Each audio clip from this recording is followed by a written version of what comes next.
C'est quelque chose qui est vraiment très excitant, amusant. Je dirais qu'en fait, c'est une collaboration qui a été très harmonieuse. C'était formidable de participer déjà avec tous mes ateliers, avec Anne-Laure de Chilaz qui a fait une sculpture absolument magnifique. C'est un honneur, c'est extrêmement émouvant de pouvoir participer à cette aventure, puisqu'on sait que ce n'est pas qu'un jeu et que la mission finale, c'est de récolter le plus de fonds pour aider les enfants.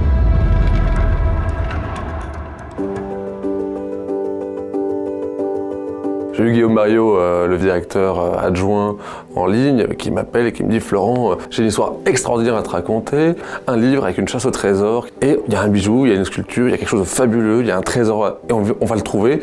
Est-ce que tu acceptes de l'évaluer ?» J'étais comme un fou, et là, l'aventure était partie. L'idée générale était de présenter le joyau fait par Lawrence de la façon la plus somptueuse qui soit. Comme le jeu est organisé par Enfants du Mékong, on a voulu faire une sculpture qui représentait la culture khmer et donc les Nagas qui sont très présents au Cambodge. Et moi, mon idée, c'était de faire un pendentif qui embellisse les femmes avec un peu de diamants, de l'or, un rubis qui viennent de cette région du Mékong. Il y a la culture du Cambodge, évidemment, il y a l'art de la joaillerie, il y a le lotus qui est un symbole bouddhiste mais qu'on retrouve dans plein de cultures.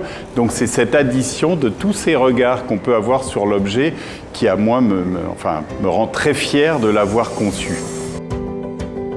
Il y a une chose que j'aime beaucoup faire dans mon métier de joaillier. J'ai plein d'artisans qui travaillent avec moi et on essaye toujours de faire que 1 + 1, ça ne fasse pas 2, mais 3, mais peut-être 5. Et ici, dans cette histoire avec le Naga d'or, on se retrouve au final avec bien plus que ce qu'on imaginait au départ.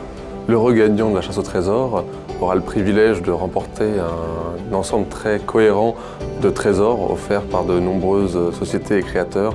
Et en premier lieu, le Naga d'or, réalisé par Anne-Laure de Chilaz, en bronze doré à leur fin. Le pendentif de Lorenz Boimer, qui est un pendentif en or jaune 18 carats avec un très joli rubis et des petits diamants, qui est une pièce unique faite par Lorenz Boimer.